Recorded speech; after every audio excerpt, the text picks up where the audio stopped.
Assalamualaikum warahmatullahi wabarakatuh. Alhamdulillahi rabbil alamin.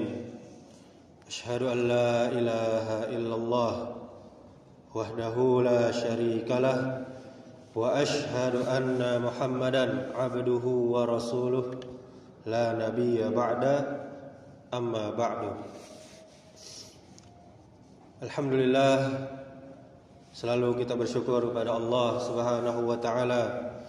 Selalu kita memujinya atas segala nikmat, atas segala kebaikan, sehingga kita masih bisa beribadah kepadanya.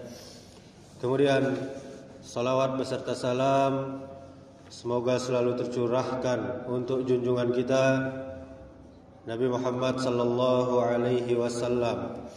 Allahumma salli wa sallim wa barik ala Muhammadin wa ala alihi wa ashabihi ajma'in. Kaum muslimin, kaum muslimat, jamaah salat zuhur yang dimuliakan Allah Subhanahu wa taala. Setelah lepas dari penjajahan fisik negara yang kita cintai ini, bangsa yang kita cintai ini, Indonesia justru terperangkap dalam penjajahan ideologi yang lebih berbahaya, yakni ideologi kapitalisme berakar sekularisme. Meski tidak secara langsung memakan korban jiwa, dominasi kapitalisme global ini telah menimbulkan penderitaan yang besar, baik bagi bangsa ini maupun bagi umat manusia. Ironisnya, pemikiran dan cara pandang penjajah tetap masih dipertahankan oleh para penguasa dan elit politik. Akibat penjajahan ideologi ini, pemikiran ini, pemahaman ini, cita-cita para pejuang untuk membebaskan Indonesia sepenuhnya dari pengaruh penjajah tak bisa terwujud, karena jejak penjajahan masih kuat mencengkram negeri yang kita cintai ini.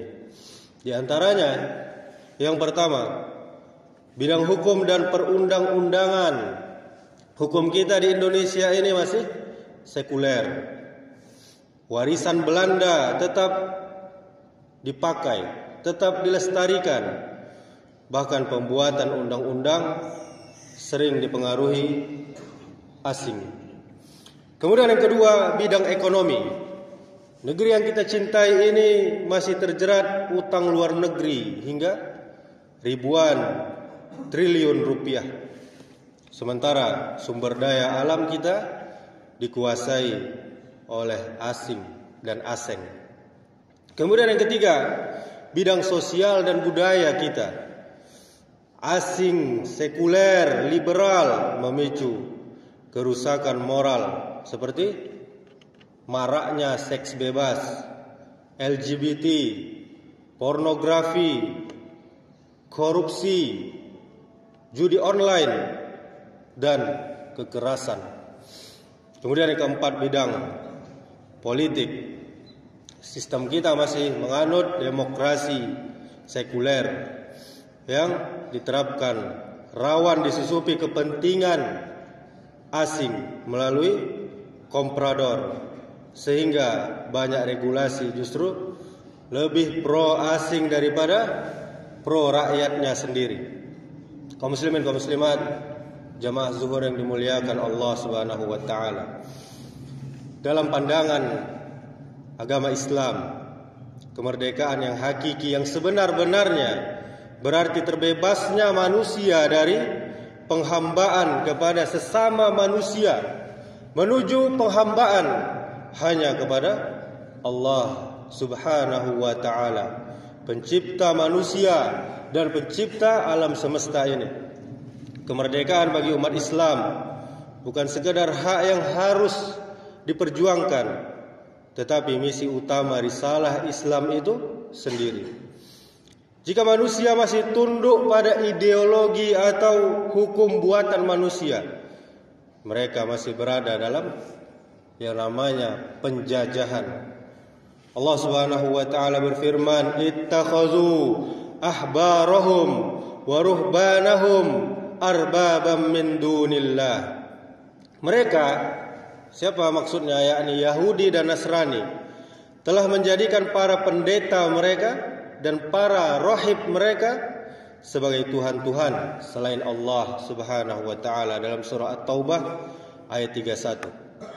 Ayat yang mulia ini menjelaskan bahwa Rasulullah sallallahu alaihi wasallam kepada Adi bin Hatim bahwa bentuk penghambaan itu adalah mentaati pendeta dan rahib dalam menghalalkan yang haram dan mengharamkan yang halal. Ayat ini dijelaskan oleh Rasulullah kepada Adi bin Hatim dalam kitab At-Tabari Jami' Al-Bayan halaman 417. Kemudian Rasul kita sallallahu alaihi wasallam juga menegaskan hakikat penghambaan dalam suratnya kepada penduduk Najran.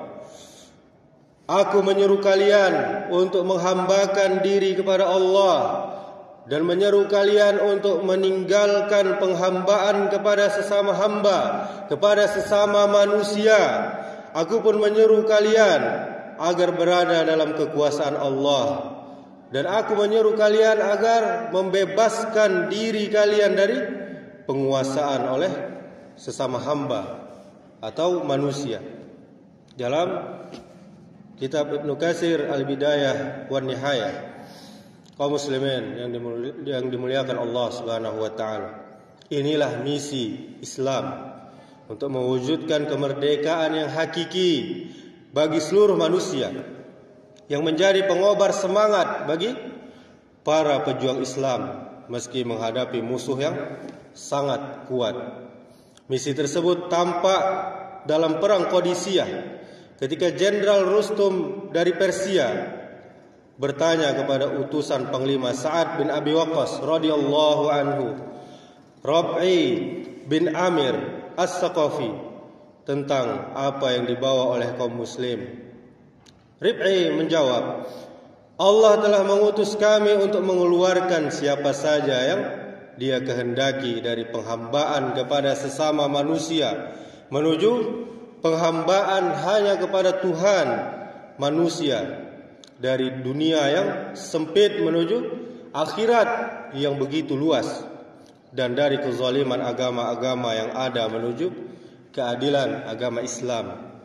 Dalam kitab At-Tabari Tarikh Al-Umam wal Muluk. Masyarul muslimin rahimakumullah. Peringatan kemerdekaan seharusnya menjadi momentum renungan ideologis, bukan sekedar seremonial, perayaan-perayaan yang dirayakan tiap tahun, bukan. Kita harus sadar bahwa negeri yang kita cintai ini belum benar-benar merdeka, karena masih berada di bawah pengaruh ideologi barat, kapitalisme, sekularisme yang justru menambah penderitaan rakyat Indonesia. Solusinya adalah memperkuat landasan ideologi Islam, belajar agama Islam, dan meninggalkan sistem-sistem yang bukan dari Islam. Islam yang mulia ini sebagai agama sekaligus ideologi, membawa misi tauhid, mengesahkan Allah, menjadikan negara merdeka dan berdaulat hanya dengan tunduk pada perintah Allah Subhanahu wa taala. Allah menjanjikan keberkahan bagi negeri yang beriman dan bertakwa, sebagaimana firman-Nya, "Walau anna ahlal qura amanu wattaqau lafatahna 'alaihim barakatim minas sama'i wal ard." Apa kata Allah, jika penduduk negeri-negeri beriman dan bertakwa kepada Allah, pasti kata Allah, kami akan limpahkan kepada mereka berkah dari langit dan dari bumi. Surah Al-A'raf ayat 96. Sebaliknya, penerapan ideologi buatan manusia yang lahir dari hawa nafsu seperti kapitalisme sekuler hanya akan melanggengkan penjajahan, kesempitan hidup dan kezaliman.